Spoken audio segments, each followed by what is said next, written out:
Good morning, good afternoon, good evening, and good golly, Miss Molly. Welcome back to that 70s rock fan. Um, I have a new piece of vinyl. Well, I say new, I've had it for a little while, but having been ill for a few days and various other things going on, I haven't had a chance to open it yet or even look at it. Although I've heard the album many times because I have a digital copy too.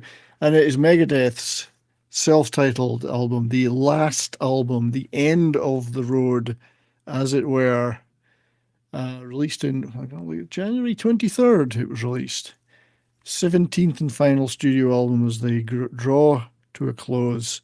And I decided I would get a vinyl copy of this. This isn't the Amazon exclusive one.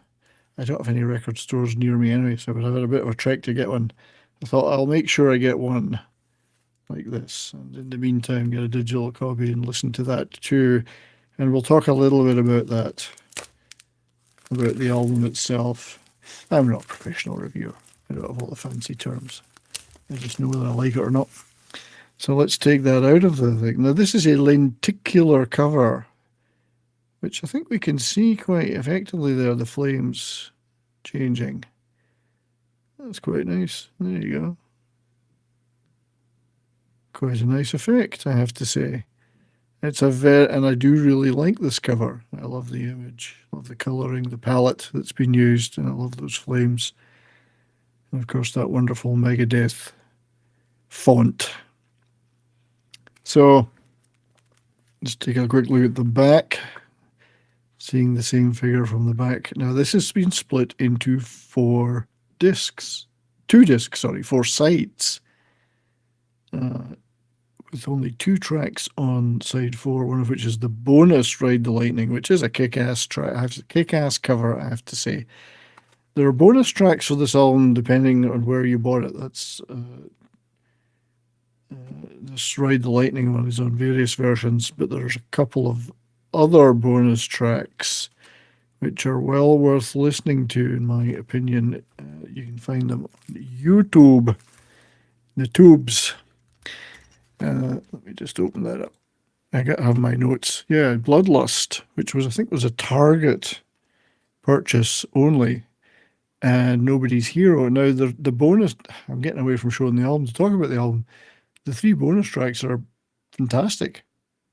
Could easily have been on the album themselves. I think Ride the Lightning's brilliant. Tight, fast, thrashy, as you would expect. Bloodlust is a real killer track. Nobody's Hero is also a wonderful track. But anyway, let's look at the glory. There's nothing like a double album gatefold sleeve. It's a single album, but in a double gatefold with 2 discs. So there's a rather apocalyptic image in there. I do like that. It's kind of futuristic. It's a futuristic building with the all too familiar atom bomb explosion. So let's see what the internal stuff looks like. First of all, we have fantastic artwork. Look at that. Isn't that nice? I like that. I like that a lot. Difficult to show all these on screen, of course. That is freaking awesome. I just love that imagery. Tipping the scales there. Like the portraits of the band on the wall. This is a little bit stuck together in here. There we go. That's it. It's, I do like that one too. These are great. I mean, the artwork is just phenomenal. I'd have to look up who did it. Of course, it's probably credited somewhere on the album. And unveiled the cover art, which depicts a burning Vic Rattlehead. It doesn't say that. I'll have to check the credits for the artwork, but it's a fantastic, beautiful booklet. Which, if you bought the CD or digital, you're not going to get something that looks as good as that in your hands. And then onto each inner sleeve with lyrics and credits as you would expect. And this is, I'm assuming, 180 gram vinyl. It's quite a hefty piece of vinyl. Let's see if I can get that in the right angle to defeat the glare. You get a nice sleeve of the logo, a little bit burning bit, a little bit of a burn. So I'm extremely happy with that. Now I've taken it out of the plastic, I can actually play the vinyl, not just the digital. Just checking inside the other side, say much the same thing. No lyrics of the Ride of Lightning though.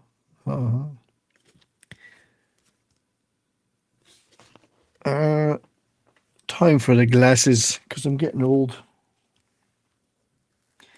But it's really nice to see Ride the Lightning on here. I mean, Dave, thank you to Metallica for throwing Dave out of the band, so we got Megadeth. I really have to appreciate that. There's a lot of thanks on here and dedications.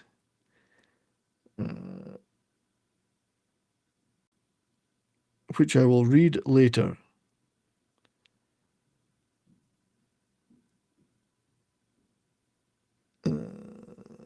Just looking for, I mean, forgive me for not knowing who does the artwork, but it's so good. You know what? I'll go to the interwebs.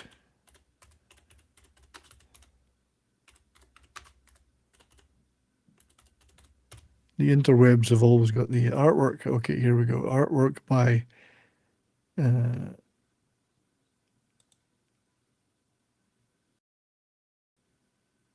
Blake Armstrong. Forgive me, Blake Armstrong, for not knowing that off the top of my head, but he kept all my viewers in suspense while I looked that up. So a really fantastic piece of vinyl. I tried to buy certain things on vinyl new, and it wasn't that expensive compared to some other new vinyl, I have to say. It was actually comparable and indeed cheaper than many. I mean, sometimes new vinyl is ridiculously expensive these days. Last couple, I bought a few things recently. I bought the Heaven and Hell and Mob Rules remastered in vinyl a year or two, which was well worth it. So there it is, Megadeth 17th album and last album, lenticular cover. So the record itself, well, I mean, I've read a lot of reviews of it. A lot of them have said, well, you know, it's okay, you know, it's not that bad, whatever. I actually think it's really, really good. Nobody would expect a band that's been going this long and on their 17th album to match I mean, for me, Rust in Peace, Peace Cells would be my favourite too. Nobody's going to expect them to necessarily hit those heights, but I don't think that should be expected. I think that would be unfair. What I do think about this album is it's really tight and lean. It's got a set of fantastic riffs. It's really, I mean, these are the Megadeth for me are the thrash masters. I mean, Rust in Peace is probably everyone has their opinion, the greatest thrash album ever made. That's just me, of course. Many people would disagree with that and have their favourites, and quite rightly. So, Let There Be Shred, fabulous track, absolutely stand out, and it has the required amount of shredding. So, a lot of brisk riffs, a lot of nods to the past, some very classic Megadeth vibes. Great instrumental performances. It's tight, lean, and mean, and someone's getting the ironing board out in the background. My apologies. Hopefully, she's not going to hit me with it. So it proves to me the band can still deliver. I think it's a great send off. I've enjoyed listening to it very much. I think you should listen to it for yourself. Puppet Parade, another great track. Tipping Point. It's tight and aggressive. Lean, tight, and aggressive. So great album. Well done to them. And a great farewell. Not disgraced themselves at all for a bunch of old lads. Younger than me still, though. Anyway, thank you very much for watching this vinyl reveal. Appreciate it very much. check out some of my other content on the channel if you're not already a subscriber, and do all those things they tell us to tell you to. Click the like button, leave a comment, share it out, and come back for more later. So until next time, keep on rocking, don't skip your meals, and try to live your best life. Peace.